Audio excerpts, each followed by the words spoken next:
ഇരുവരും police station സർക്കിളിൽ വീണ്ടും വാഹന അപകടം. ഡിവൈഡറിൽ ചരക്ക് ലോറി ഇടിച്ചു കയറി ഒഴിവായത് വൻ അപകടം.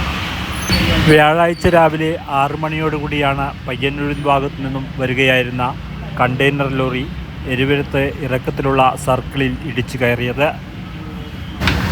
കഴിഞ്ഞ 2 മാസത്തിനിടയിൽ നിരവധി അപകടങ്ങളാണ് ഈ മേഖലയിൽ നടന്നത്. അശാസ്ത്രീയമായ റോഡ് നിർമ്മാണവും ഡിവൈഡർ നിർമ്മാണവും സർക്കിൾ നിർമ്മാണവും അപകടത്തിന് കാരണമായതായി പറയുന്നു. ഒരു 6:45 സംഭവം നടക്കുന്നത്. കൃത്യമായി ലോറിൻ്റെ വരുത്ത് കണ്ട് ലോറി മറിയാത്തത് ഭയങ്കര ഭാഗ്യമാണ്. പിന്നെ ഇത് ഒരു പ്രാവശ്യം 2 പ്രാവശ്യം 3 പ്രാവശ്യമല്ല. ഇതിനെക്കുറിച്ച് എത്രയോ പ്രാവശ്യം പരാതി കേട്ടിട്ട് ഇവിടെ ഒരു നേതാക്കന്മാരോ അല്ലെങ്കിൽ ഒരു ഉദ്യോഗസ്ഥന്മാരോ ഒരു ആളോ വന്ന് ഇവരെ അന്വേഷിച്ചില്ല.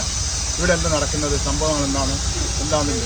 ആ ലോറി വരുന്ന സമയത്ത് അങ്ങനെ ആ റോഡിൽ നിന്ന് ഇങ്ങോട്ടൊക്കെ വണ്ടിക്കാർ സ്കൂട്ടറോ വന്നെങ്കിൽ അയാൾ ക്രോസ് ആയിട്ടുണ്ടാവും. അങ്ങനത്തെ വെച്ച പക്ഷേ പരമാവധി ലോറിക്കാരൻ ചവിട്ടിയിട്ട് കിട്ടിയില്ല. അതുകൊണ്ട് ലോറിക്കാരൻ അതിലേക്ക് കയറ്റിക്കൊണ്ടു.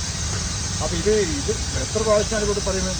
ഇതിനൊരു റോഡാണെങ്കിൽ ആ റോഡിൻ്റെ ഒരു ഭാഗം കംപ്ലീറ്റ് ലൈൻ ടൂണാണ്. റോഡിൻ്റെ മുകളിലാണ് ലൈൻ ടൂണ് കംപ്ലീറ്റ് കിടക്കുന്നത്. അപ്പോൾ അത് എത്രയും പെട്ടെന്ന് മാറ്റി അല്ലെങ്കിൽ റോഡ് ഓഫ് റോഡിന് ഒരു തീരുമാനം എടുക്കുക. ഇതല്ലെങ്കിൽ ഇവിടെ പലതും സംഭവിക്കും, അപകടം സംഭവിക്കും. പക്ഷേ അത് രാവിലെ ആയതുകൊണ്ട് അപകടങ്ങൾ ഒഴിവായി. ഇപ്പോൾ ഈ സമയത്തെല്ലാം സ്കൂൾ കുട്ടികൾ, മറ്റുള്ള കുട്ടികൾ, വിദ്യാർത്ഥികൾ എല്ലാം പരമാവധി ആൾക്കാർ യാത്ര ചെയ്യുന്ന സ്ഥലമാണ്.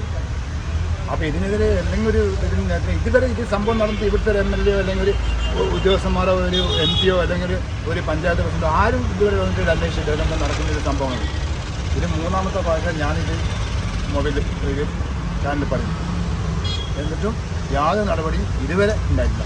ബാക്കിയുള്ളതിനെല്ലാം ആൾക്കാർ പ്രതികരിക്കുന്നുണ്ട്. പക്ഷേ ഇതിന് മാത്രം ആരും പ്രതികരിക്കുന്നില്ല.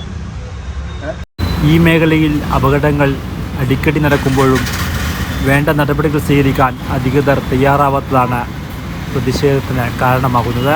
വർത്തമാന ന്യൂസ്, പഴയങ്ങാടി.